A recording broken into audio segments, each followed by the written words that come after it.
Good evening friends. இந்த வீடியோவில் நம்ம இன்றைக்கி நிஃப்டி 50 அண்ட் சென்செக்ஸ் அதுக்கான போஸ்ட் மார்க்கெட் ரிப்போர்ட் பார்க்கலாம். இன்றைக்கி மார்க்கெட் ஒரு கேப் டவுன் ஓப்பனிங் தான் இருந்தது. ஒரு 30 பாயிண்ட் கிட்ட கேப் டவுன் ஓப்பனிங் இருந்தது நிஃப்டி 50. சென்செக்ஸ் ஒரு 60 பாயிண்ட்டுக்குள்ளே தான் ஒரு கேப் டவுன் இருந்தது. ஸோ இன்றைக்கி மார்க்கெட் காலையிலேயே நல்ல ஒரு செல்லிங் தான். இதுதான் ஓப்பன் ஆனது இன்றைக்கி காலையில்.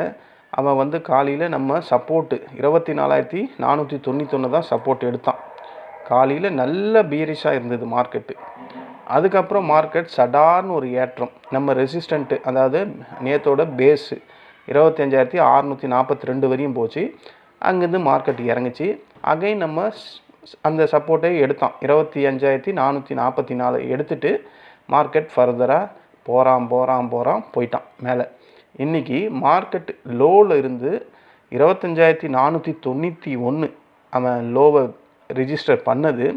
அங்கேருந்து 25,700 வரையும் போயிருக்கான். ஸோ டோட்டலாக லோவில் இருந்து 200 பாயிண்ட் ஏறி இருக்குது. இதுக்கு என்ன காரணம்? மார்க்கெட் ஏன் திடீர்னு இந்த அளவுக்கு ஒரு பாசிட்டிவில் க்ளோஸ் ஆச்சு அப்படின்னு பார்த்தா, இன்றைக்கி மார்க்கெட்டில் ரிசர்வ் பேங்க் ஆஃப் இந்தியா அதோட ஒரு நியூஸ் வந்தது. அது மார்க்கெட்டுக்கு டோட்டலாக சப்போர்ட்டாக முடிஞ்சுது.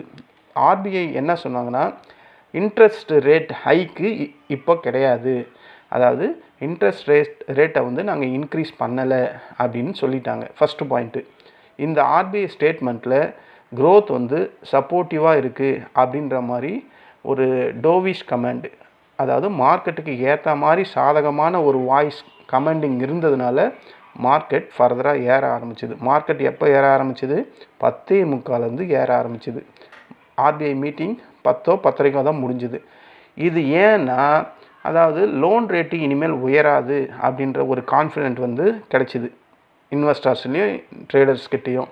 அப்புறம் கம்பெனிக்கு இந்த லோனோட கண்ட்ரோல், லோன் வாங்குகிற அந்த காஸ்ட்டோட கண்ட்ரோல் டெஃபினட்டாக ஒரு ஃபிக்ஸடு இதில் இருக்கும் அப்படின்ற மாதிரி மைண்ட் செட்டு இன்வெஸ்டர்ஸ்குள்ளே வந்ததுனால மார்க்கெட்டுக்கு அது பாசிட்டிவ் சிக்னலாக மாறிச்சு. நீங்கள் பாருங்கள், மார்க்கெட் இங்கேருந்து தான் ஏற ஆரம்பிச்சிது 10:45 தான். இது ஏறினதுக்கப்புறம் 10க்கு பேங்க் நிஃப்டி, ஃபினான்ஷியல் ஸ்டாக்ஸ் எல்லாம் இன்றைக்கி ரேலி. ஆர்பிஐ டிசிஷனுக்கு அப்புறம் தான் இது எல்லாமே நடந்தது. இன்றைக்கி பேங்க் நிஃப்டியில் ஐசிசி பேங்க்கு நல்லா ஏறி இருக்கான். ஹெச்டிஎஃப்சி டவுனில் தான் முடிஞ்சிருக்கான். ஹெச்டிஎஃப்சி இறங்குந்த ஐசிசி பேங்க்கு காம்பன்சேட் பண்ணிடுச்சு. எஸ்பிஐ ஸ்டாக்ஸ்லேயும் நல்ல ஒரு பாசிட்டிவ் நியூஸ் தான் இருந்தது. அதில் ஷேர்ஸ் எல்லாம் புதுசாக நியூ இன்வெஸ்டர்ஸ் எல்லாம் வாங்க ஆரம்பிச்சிட்டாங்க. இந்த மாதிரி ஹெவி வெயிட் ரிலையன்ஸும் இன்றைக்கி நல்லா தான் ஏறி முடிஞ்சிருக்கு. இந்த மாதிரி ஹெவி வெயிட் ஸ்டாக்ஸ் எல்லாம் நிஃப்டி 50 இருக்கிறதுனால நிஃப்டி 50 ஆட்டோமேட்டிக்காக மேலே தான் போகும். பேங்க் நிஃப்டி ஏறினாவே ஆட்டோமேட்டிக்காக நம்ம நிஃப்டி 50 ஏற தான் செய்யும். சென்செக்ஸும் ஏற தான் செய்யும். ஏன்னா நிஃப்டி 50 இருக்கிற ஸ்டாக்ஸ் தான் சென்செக்ஸ்லேயும் இருக்குது. அப்போது இது பேங்க் நிஃப்டி ஏறினாவே இந்த 2 இண்டெக்ஸும் ஆட்டோமேட்டிக்காக மேலே போகிறதுக்கு தான் வாய்ப்புகள் அதிகம். ரெண்டாவது, ஆர்பிஐயில் ஒரு சூப்பரான ஒரு கமெண்டு, இன்ஃப்ளேஷன் கண்ட்ரோலில் தான் இருக்குது அப்படின்ற மாதிரி ஒரு கான்ஃபிடென்ஸான ஒரு கமெண்டு கொடுத்ததுக்கப்புறம் தான் மார்க்கெட்டு அதுக்கப்புறம் இறங்கினாலும் ஃபர்தராக மேலே ஏறி போய்கிட்டே இருந்தது. இன்ஃப்ளேஷன் கிராஜுவலாக கண்ட்ரோலுக்கு தான் வரும் அப்படின்ற மாதிரி சிக்னல் பாசிட்டிவாக மார்க்கெட்டுக்கு ஏற்ற மாதிரி கொடுத்ததுனால மார்க்கெட் சல்லுன்னு ஏறிக்குச்சு. அப்போ மார்க்கெட் ஏறினதுக்கு ஒரு ஸ்ட்ராங்கான ரிப்போர்ட்டு ஆர்பிஐ கிட்டேருந்து வந்ததுனால தான் பாசிட்டிவிட்டியில் இன்றைக்கி க்ளோஸ் ஆச்சு. அப்புறம் ஐடி, அந்த லார்ஜ் கேப் சில ஸ்டாக்ஸ் எல்லாம் மார்க்கெட்டுக்கு இன்றைக்கி சப்போர்ட் பண்ணியிருக்கு. ஐடி எல்லாமே சொதப்பலாக லாஸில் தான் முடிஞ்சிருக்கு. சில இந்த எஃப்எம்சிஜி ஸ்டாக்ஸ் எல்லாம் மார்க்கெட்டுக்கு சப்போர்ட்டாக முடிஞ்சிருக்கு. அதனால் மார்க்கெட் ஃபர்தராக ஏறி இருக்குது. மூணாவது காரணம், குளோபல் மார்க்கெட்டெல்லாம் நேற்று ரத்த கலரில் இருந்தது. இன்னைக்கு காலையில் பார்த்தா Asian market, US future market, இது எல்லாமே சுகமும், அதாவது ரொம்ப சாந்தமான பேனிக் மோடு இல்லாமல், செல்லிங் மோடு இல்லாமல் ஒரு பையிங் மோடில், ஸ்லைட்டாக பையிங் மோடில் தான் இருந்தது. அந்த சென்டிமெண்ட்டு மார்க்கெட்டில் எப்போ கிடைச்சிதுன்னா அவங்களாலலாம் கிடைக்கல, டோட்டலாக ஆர்பிஐ நியூஸால் தான் மார்க்கெட்டில் ஒரு பாசிட்டிவிட்டி கிடைச்சிது. அதுக்கப்புறம் நேற்று ஃபுல்லாகவே மார்க்கெட் 134 133 பாயிண்ட்டோ தான் இறங்கியிருந்தது. அப்போது ஹெவியாக எல்லாருமே ஷார்ட் செல்லிங் தான் பண்ணியிருந்தாங்க. இன்றைக்கி ஆர்பிஐ நியூஸ் வந்ததுக்கப்புறம் அந்த ஷார்ட் செல்லிங் பண்ணவங்கெல்லாம் என்ன பண்ணியிருப்பாங்கன்னா ஸ்கொயர் ஆப் பண்ணியிருப்பாங்க. ஏன்னா மார்க்கெட் புல்லிஷ் ஆனதுக்கப்புறம் அவங்க போய் ஸ்கொயர் ஆஃப் பண்ணதுனால ஒரு ஷார்ட் கவரிங் ரேலியும் மார்க்கெட்டில் நடந்திருக்கு. இது எல்லாம் சேர்ந்து தான் மார்க்கெட்டை இன்றைக்கி இன்ட்ராடே டைமில் மேலே தூக்கிட்டு போய் வச்சுருக்கு.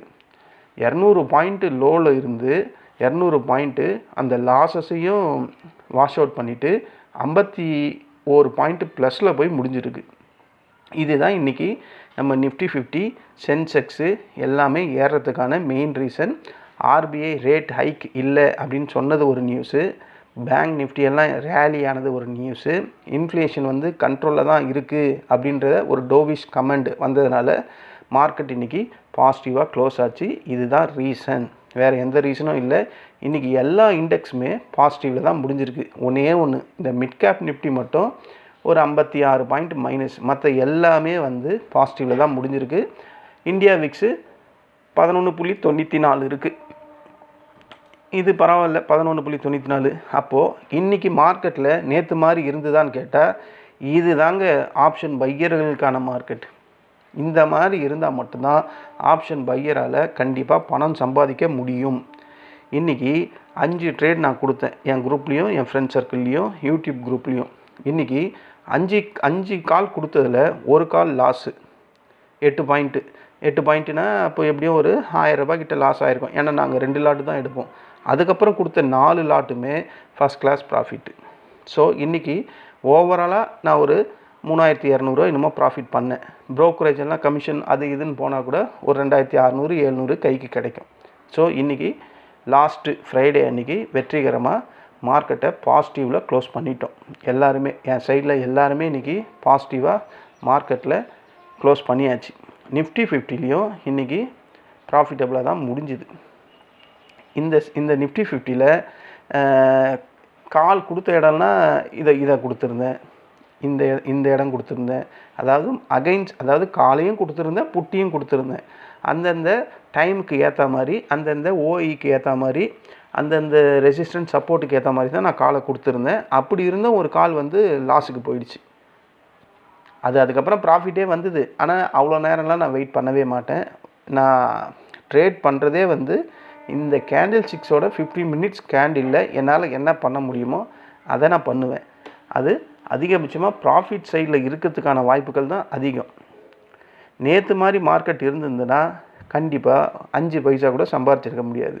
இந்த மாதிரி வெலாட்டிலிட்டி ஏற்ற இறக்கம் இருந்தால் மட்டும்தான் ஆப்ஷன் பையர் உள்ளேயே வரணும், ட்ரேடே பண்ணணும். அதுக்கு தான் நான் அடிக்கடிக்கு சொல்கிறேன், கேண்டில் ஸ்டிக்ஸ் மொமெண்டம் இருந்தால் மட்டும்தான் உள்ளே வரணும். இன்றைக்கி இருந்தது பாருங்கள், அழகாக சம்பாதிச்சிட்டு போகலாம், எந்த டென்ஷனும் கிடையாது. அழகாக சம்பாதிக்கிறதுக்கான வாய்ப்பு கேண்டில் ஸ்டிக்ஸ் மொமெண்டம் வெலாட்டிலிட்டி இருக்கணும், ஏற்றம் இறக்கம் இருக்கணும். அது எய்தர் அப் சைட்லேயாவது இருக்கணும், இல்லை டவுன் சைட்லேயாவது இருக்கணும். இருந்தால் மட்டும்தான் ப்ராஃபிட் பண்ண முடியும். இதுதான் நிஃப்டி 50ல் இன்றைக்கான post market report. Market one day கேண்டிலை வச்சு பார்த்தா ஒரு ஸ்ட்ராங்கான ஹேமர் மாதிரி தான் தோணுது, புல்லிஷ் ஹேமர். இது எனக்கு தெரிஞ்சு மார்க்கெட் ஃபர்தராக மேலே போகுமா அப்படின்னு கேட்டால் போகிறதுக்கு வாய்ப்புகள் கம்மி. ஏன்னா எஃப்ஐஎஸ் இன்னும் செல்லிங்கில் தான் இருக்கிறாங்க. இன்றைக்கும் அவங்க செல்லிங்கில் தான் இருப்பாங்கன்னு தான் எனக்கு தோணுது. இது முழுக்க ஆர்பிஐ நியூஸால் மார்க்கெட் இன்றைக்கி ரேலி ஆகிருக்கு. இந்த ஆர்பிஐ நியூஸோட அந்த இன்ஃப்ளூயன்ஷன் வந்து மண்டே கூட இருக்கலாம், மண்டே கூட ஒரு ரேலி வரலாம். ஆனால் ஃபர்தராக ரேலி போகுமா அப்படின்னு கேட்டால் அது கொஸ்டின் மார்க் தான். எஃப்ஐஎஸ் கண்டிப்பாக செல்லிங் சைடில் இருந்தால் ஏறாது, மார்க்கெட் கண்டிப்பாக ஏறாது. இதுதான் நிஃப்டி 50ல் இன்றைக்கான போஸ்ட் மார்க்கெட் ரிப்போர்ட்டு. சென்செக்ஸ் வந்துடுவோம். சென்செக்ஸில் இந்த கால் கொடுத்தாங்க, இந்த கால் கொடுத்தேன் 12:45. ஏன்னா சென்செக்ஸில் இது இறங்கிக்கிட்டே இருக்குது. நான் இந்த சப்போர்ட்டை சொன்னேன், சப்போர்ட்டை ஸ்ட்ராங்காக உடச்சி இறங்கிக்கிட்டே இருக்குது. நான் இந்த காலை கொடுத்தேன், ஆனால் யாருமே அதை அப்போது நோட்டீஸ் பண்ணலை, விட்டுட்டாங்க. ஒரு புட் ஆர்டர் தான் கொடுத்தேன், விட்டுட்டுருக்காங்க. அதுக்கப்புறம் இந்த கால் கொடுத்தேன், ஏன்னா ஆர்பிஐ நியூஸ் வந்து மார்க்கெட்டு அதனால தான் ஏறுதுன்றது எனக்கு கன்ஃபார்மாக தெரிஞ்சு போச்சு. அதுக்கப்புறம் இந்த ஸ்ட்ராங்கான சப்போர்ட்டுக்கு மேலே இந்த புல்லிஸ் வந்ததுனால எடுங்க, கண்டிப்பாக ஒரு கால் சைடில் எடுங்கன்னு ஸ்டாப் லாஸை வந்து எதை கொடுத்தேன்னா இதோட பேஸை கொடுத்துருந்தேன், 82,915. இதோட லோயஸ்ட்டு பார்ட்டு தான் கொடுத்துருந்தேன். இதை இந்த ப்ளூ லைனு கிட்ட க்ளோஸாக வந்ததுன்னா ப்ராஃபிட்டை புக் பண்ணுங்கன்னு. இன்றைக்கி சென்செக்ஸில் நல்ல ப்ராஃபிட் தான். ஏன்னா சென்செக்ஸில் வந்து லோ இதுக்கெல்லாம் ஆட முடியாது, 10 பாயிண்ட் 15 பாயிண்ட் எல்லாம். அவன் சும்மா அப்படி கண்ணை மூடி திறக்கிறதுக்குள்ளேயே 15-20 பாயிண்ட் போயிடுவான். அப்போது இவனை பெரிய லெவலில் தான் ஆட முடியும். இதனால தான் இதை நான் புதுசாக வரவங்கள சென்செக்ஸ் பண்ணாதீங்கன்னு சொல்லுவேன். இதில் நல்ல எக்ஸ்பீரியன்ஸ் இருந்தால் மட்டும்தான் நீங்கள் ட்ரேட் பண்ணணும். ஏன்னா இதில் நம்ம நிஃப்டி 50ல் 10 பாயிண்ட் 8 பாயிண்ட் 15 பாயிண்ட் ஃபோக்கஸ் பண்ணுற மாதிரி இதில் பண்ண முடியாது. ஈவன் ஜஸ்ட்டு ஒரு மூவ் ஆனாவே 12-13 பாயிண்ட் தான் மூவ் ஆகும், ஜம்ப் ஆகும். ஸோ சென்செக்ஸில் அப்போ குறைஞ்சது 100-120 பாயிண்ட்டாவது நம்ம ஃபிக்ஸ் பண்ணணும். அப்படி பண்ணால் மட்டும்தான் அப்போது இழப்பு 2000 ப்ளஸ்ஸாகவும் இருக்கலாம், 2000 மைனஸாகவும் இருக்கலாம். அதனால தான் நான் அதிகபட்சமாக சென்செக்ஸில் பண்ணாதீங்க அப்படின்றதுக்கு சொல்கிறதுக்கு ரீசனே அதுதான். புரிஞ்சிச்சிங்களா? அதனால தான் சென்செக்ஸில் ஃப்ரெஷ்ஷாக இருந்தால் நீங்கள் நிஃப்டி 50 பண்ணுங்கள், சென்செக்ஸ் பண்ணாதீங்க அப்படின்னு சொல்கிறது. சென்செக்ஸில் இந்த ஒரு கால் கொடுத்தேன், இந்த காலை கொடுத்தேன், ஆனால் இந்த காலை மிஸ் பண்ணிட்டாங்க. அகைன் இந்த காலை கொடுத்தேன். இந்த கால் ஏன் கொடுத்தேன்னா டோட்டலாக வந்து மார்க்கெட்டில் புல்லிஷ் மொமெண்டம் இருந்தது. அது இல்லாமல் ஆர்பிஐ நியூஸ் வந்து மார்க்கெட்டுக்கு பாசிட்டிவாக இருக்குன்றதுனால இந்த சப்போர்ட்டுக்கு மேலே ஸ்ட்ராங்காக ஒரு புல்லிஷ் கேண்டில் வந்ததுனால தான் நான் இந்த கால் சைடில் கொடுத்தேன். இது கொடுத்ததுக்கப்புறம் அவன் அந்த லோவே வந்தான். இருந்தாலும் நான் வந்து வெயிட் பண்ணுங்கன்னு தான் சொல்லியிருந்தேன். அது அழகாக மேலே போயிடுச்சு. அவ்வளோதான் ஃப்ரெண்ட்ஸ், இன்றைக்கான நிஃப்டி 50ல் போஸ்ட் மார்க்கெட் ரிப்போர்ட்டு. அதாவது பயம் இருந்து கண்டிப்பாக சென்செக்ஸில் பயம் வரும். அவன் அந்த நம்ம ஒரு ரெசிஸ்டன்ட் போயிட்டு மறுபடியும் கீழே சப்போர்ட்டை நோக்கி வருவான். அந்த இடத்துல பிடிக்கணும். ஆனால் இவன் ஆல்ரெடி போயிட்டு இறங்கிட்டான். அதனால தான் இந்த இடத்துல ஸ்ட்ராங்காக கொடுத்தேன். இந்த புல்லிஷ் கேண்டில் வந்தால் நீங்கள் கண்டிப்பாக அடுத்தது கால் சைடில் போகலாம் அப்படின்ற மாதிரி கொடுத்தது ப்ராஃபிட்டாகவே முடிஞ்சுது.